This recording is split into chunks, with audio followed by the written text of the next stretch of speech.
Ang kasunod niyan ay yung pagsasalita na nga kanina ni Manang Aimee na doon sa Soler, sa isang sikat na hotel, pangmayamang hotel and restaurant, hotel and whatever, cafe, basta lahat naroon na para sa mga mayayaman. Nagkaroon doon ng mga usap-usapan. Ang palusot ni Pisot, ni Ping at ni Soto, nagbibiruan lamang daw na hindi raw totoo yung sinasabi at in-expose ni Manang Aimee na para baguhin ang konstitusyon, itaas ang edad ng lalaban sa pagka-presidente sa 2031 at wala nang balak na magkaroon pa ng 2028 na eleksyon. Siyempre gustong-gusto ng mga buhaya yan sa Kamara na walang eleksyon. Bakit? Hindi na sila kakampanya, hindi na sila gagastos. Pero meron pa silang another 3 years. At meron pa silang 2 years ngayon, ha? 2028 pa eleksyon eh. Pero gusto nila sa 2028 wala nang kampanyahan. Hindi na sila kakamay, hindi na sila manunuyo. Hindi na sila mag-aayuda sa taong bayan. Sabagay, yung ayuda naman nila galing din sa kaban ng bayan. Di ba? Sabi nga ng iba, ginigisa lamang tayo sariling mantika. Buwis natin yon. Hindi nila sariling bulsa ang dinudukot nila. Ang dinudukot nila ay ang pera at buwis ng taong bayan para kunwari mag-ayuda sila. Samantalang trabaho naman ng DSWD yan.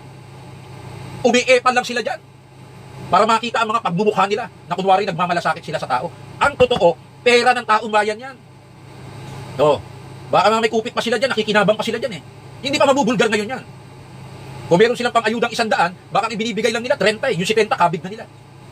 O kaya dun sa mga pinipili lang nila na mga supporters nila. Ganyan ang politika sa ayudahan. Ultimo, hindi qualified dyan eh. At yung talaga namang hirap na hirap, hindi nakakatanggap. Dahil kalaban nila sa politika. O kaya, hinaharang ng mga tao nila sa ibaba.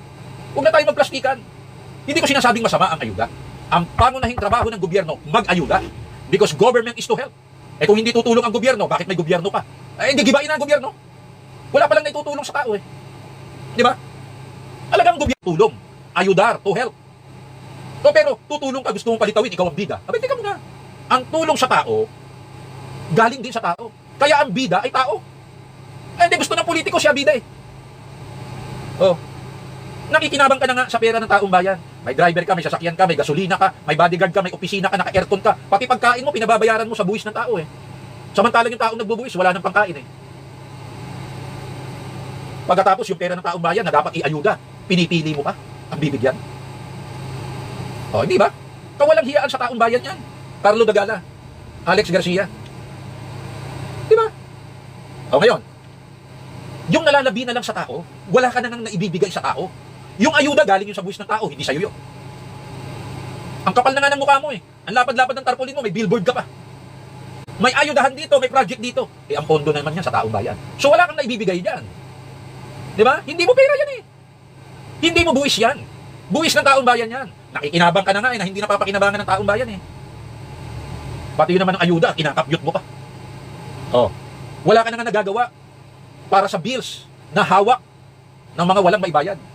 Wala ka na nga maibigay para sa bumubulusok na halaga ng piso at sumisirip na halaga ng bilihin. Dinanakaw mo pa nga yung para sa kalusugan na nasa PhilHealth. Dinanakaw mo pa yung insurance na pondo sa PDIC para sa mga nagbabangko. Na kung mawawala ang pera nila sa bangko dahil marami ring kawatan sa bangko, merong naka-insure. Wala, kinuha din ang pondo ron.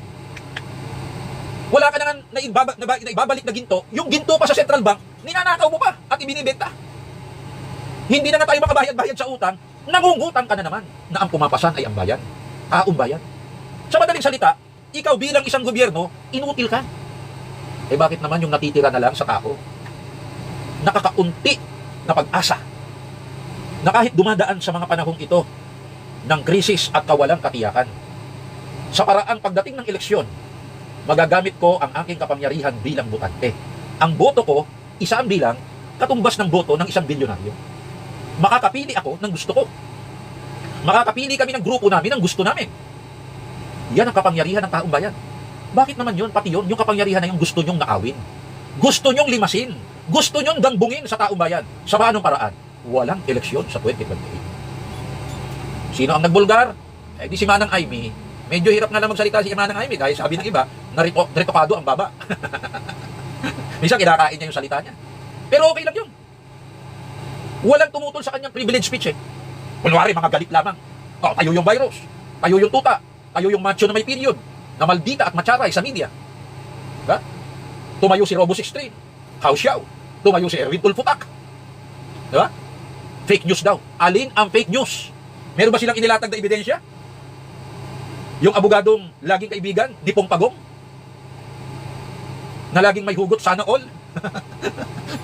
May ebidensya ba silang ibinangga sa video ni Manang Aimee? Wala. Paano nila sasabing fake news yun? Napanood na po yun ng mga Pilipino sa buong mundo. Iba't ibang mga video na pinagsama-sama lamang ni Manang Aimee. Paano naging fake news yun? Diba? Pinatatanggal nila. Pina-i-strike from the record. Kasi pag nagtalumpati ka, yung talumpati mo, mapupunta yun sa record ng Senado, sa journal. Yung minutes nila. Naka-record lahat yan doon. Lahat ng sinabi mo, mga debate, sagutan, mga panukala. Pati yung video na yun. Tumayo ako sino-sino. Nag-object si Senador Marcoleta. Ba't may patatanggal? Sinasang-ayunan niya yung palabas na yun na ipinalabas na video ni Manang Aimee. At ang kagulat-gulat, sa dalawang nag-expose, Manang Aimee at sinang-ayunan ni Senador Marcoleta, aba ay sumakay sa kabayo. Si Leon Guerrero.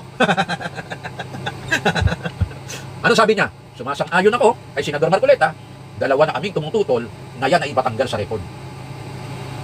Ba't may patatanggal sa record? Kung yan ay totoo o hindi, taong bayan na niya ang magpapasya. Yan ang nilalaman ng kasunod na iparirinig ko sa inyo at ipanunood na sinabi ni Senador Marcoleta sa kanyang privilege speech.